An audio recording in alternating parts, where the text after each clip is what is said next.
Hey, I'm Safa1, and here are my 5 essentials to making electronic-based music.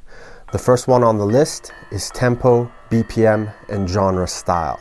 So basically, the most important thing about BPM and tempo is when you choose it, it determines the style that you're going for and the genre that you're trying to make. When you're making music, you have to think in terms of how many bars and how fast do you want the song to be, or how slow you want the song to be. If you're making ambient-based music, then you don't necessarily need to use a BPM or a tempo, but you can also use a grid if you want as well. What works best for me usually is if I use a slower BPM and tempo, let's say 60 BPM or even slower than that, depending on the software or hardware gear and its limitations, and you can adjust your BPM and make an ambient track based off of the BPM and the tempo that you set.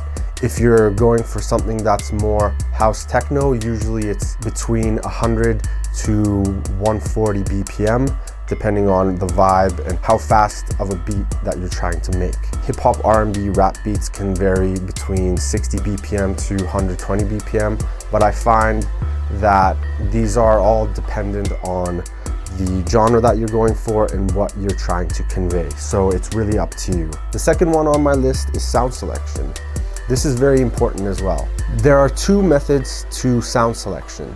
One of them is using samples from sample libraries, and the other method is creating your own samples or creating your own melodies and melodic loops and sounds. I think both methods are extremely valid and they both have different case uses for each. I think if you want to have a faster workflow and you just want to keep making beats as fast as possible, it's probably easier to just use pre-made loops from sample packs online, like from Splice, or even individual producers who make and create their own sample packs. And I think it's a good way to get creative fast. One method that I like to use is if I take a loop from a sample pack and it lays down the BPM and the key that it's in, then it's easy for me to work in that key and that scale, so I can build a beat on top of it, add bass lines, add my own melodic elements and chords,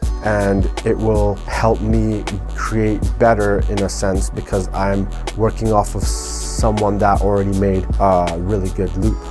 So that's a good method. What I find helps for using samples is to process them in your own way or chop them up and affect them, put effects on them. I think that a lot of producers, what they'll do is they'll just take a loop and then put it without any processing done to it, and that works fine too. But I think that if you want to make it a little bit more personal and have a little bit of a different flavor, then it's easier to just make it your own by using these processes, whatever that may be, and however you would like to do that.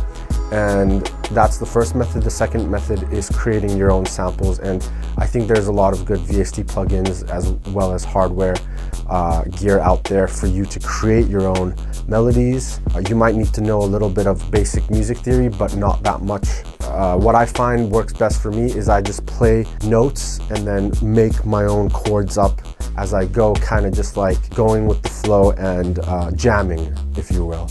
And I find that this is a good method if you just want to have everything composed originally and then resample yourself, or compose everything from scratch and make a beat or some kind of ambient music out of it. The third one on my list is effects and processing sounds. This kind of ties into the second one, where if you're using effects on your sounds, let's say you get a sample or you make your own loop and you just put some granular effects on it, or reverbs, delays, EQs, and you process it even further and further. I think that these are essential in the sense where you're going to eventually need to affect each and every single individual sound, unless you're going for a very raw, unprocessed kind of vibe. But I think that the mixing part kind of ties into this as well, where you're kind of mixing as you go. That's what I like to do, but it really depends. I think that effects and processing sounds are essential in the sense because you will end up having a more original composition, a more original beat, and it will just help you with the process of creativity. Also, what I think is effects can be in two categories. The first one is putting actual effect inserts on your sounds, like let's say an EQ, a filter, delay, a reverb, and then the other effect sound could just be like actual sound effects, like sweeps or stutter kind of sounds. Like these are already pre-made effects, but you can also have these effects with cutoff filters and such, like when you're opening up a cutoff filter and then closing it back up on a pre-made loop or even a synthesizer. And these effects are used mostly within automation or if you're recording a beat live and performing it live. Number 4 is arrangement. Arrangement is very important in the sense, are you trying to make a beat for someone to sing on, rap on?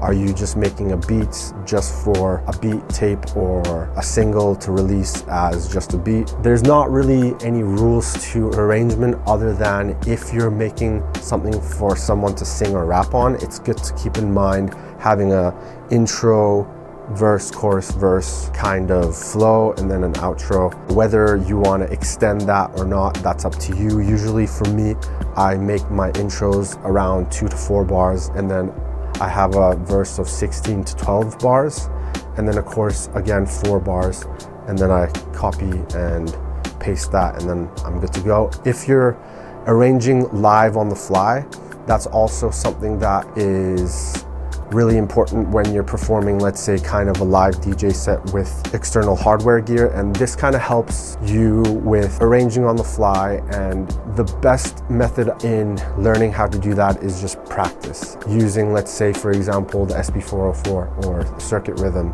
using the effects that are there, mutes, muting, unmuting, arranging on the fly. And that's basically like kind of self-explanatory. That's again up to you and your choice, but I think it's a crucial element to creating electronic based music. So the 5th and final one on my list is mixing and mastering. You don't have to mix and master your own tracks, but it is very important that you learn the mixing and mastering theories or methods where it's simple and you can create your own masters for ready for release. If you end up learning how to do a bit of mixing and mastering, the most important things about mixing, I would say, is because they both play in together. You can't really have one without the other, in my opinion.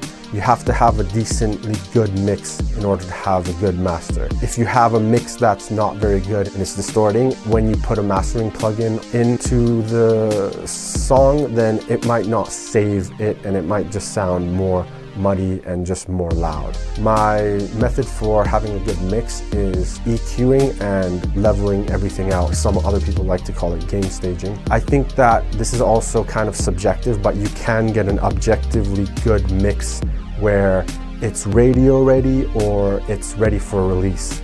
But it depends on the genre that you're trying to make, and it depends on what you're going for, of course. Usually I tend to have my drums a little bit louder in the sense they're more punchier than my melodies, and my bass line is also in par with my drums. That's without saying that melody, in my opinion, can be loud, but usually I don't have it too beefed up or too sub-bassy, because I like to have it like kind of sitting in the mid to high range instead of the lower range.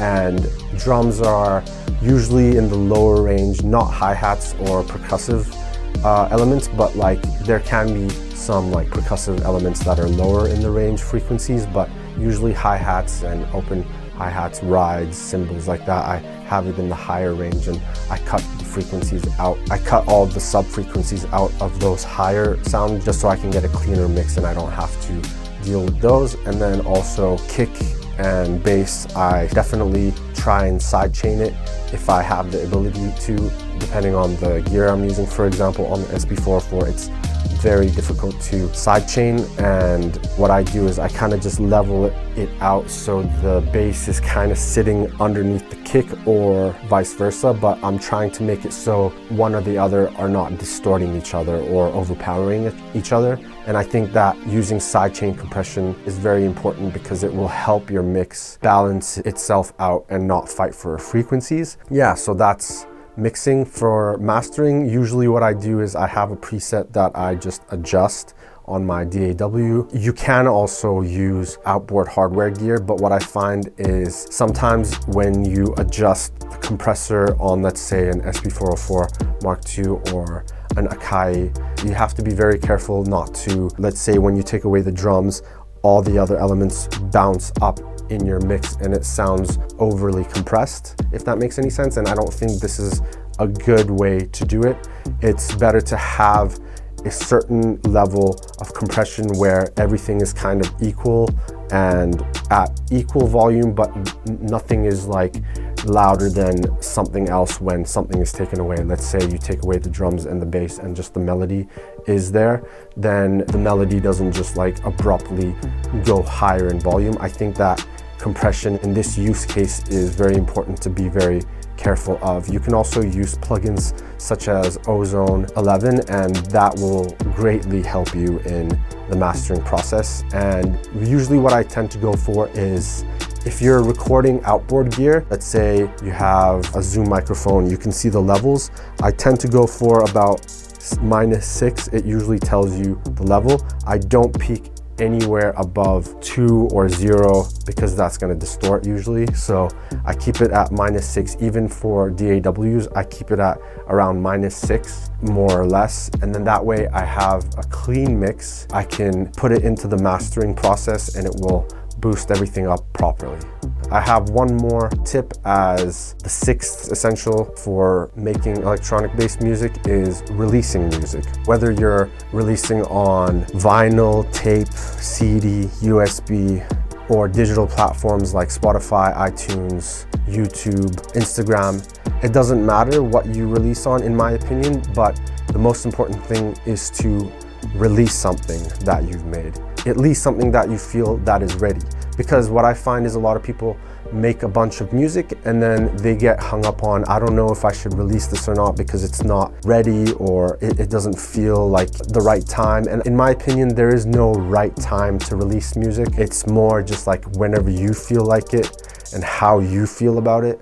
Of course, you can do like marketing, all the things before release, but I tend to just, in my opinion, it's easier to just release and then do those after the fact as well, because you can still market and advertise published material that you have already released on official platforms. Yeah, so I think it's important to release music as well as make music. And those are my top 5 essential music making guidelines. Thank you for tuning in.